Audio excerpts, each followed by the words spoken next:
Hello, good evening. কি করছো সবাই? কেমন আছো? আজকে হচ্ছে সোমবার, ভুলে গেছি সোমবার। আর এখন ঘড়ির কাঁটায় বাজছে রাত 11টা।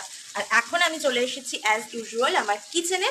তো চলো দেখি যে আমি এখন কি কি বানাচ্ছি। আর মুখের মেকআপও অনেকটা তোলা বাকি রয়েছে, বাট রান্নাটা আগে বসিয়ে দিলাম, যেহেতু ওটা হতে একটু বেশি সময় লাগে। তো চলো দেখি রাতে কি কি রান্না হচ্ছে। ও আমার রান্নার জায়গাটা অনেকটাই আর কি ইয়াস্ত ব্যস্ত পড়ে আছে, অগোছালো হয়ে। যাই হোক, রান্নার মেনুতে আছে দেখো, এখানে বানাচ্ছি বাঁধাকপি। তো সেটার আলুটা, এই যে এখানে বাঁধাকপিটা রাখা আছে, আলুটা এখানে কষা হচ্ছে। আর পুরো মেসি হয়ে আছে রান্নাঘর, প্লিজ ডোন্ট জাজ।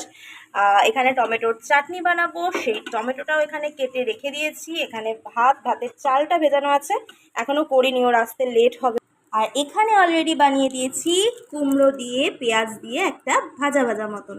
তো এই হচ্ছে আমাদের স্পেশাল আজকে ডিনার মেনু।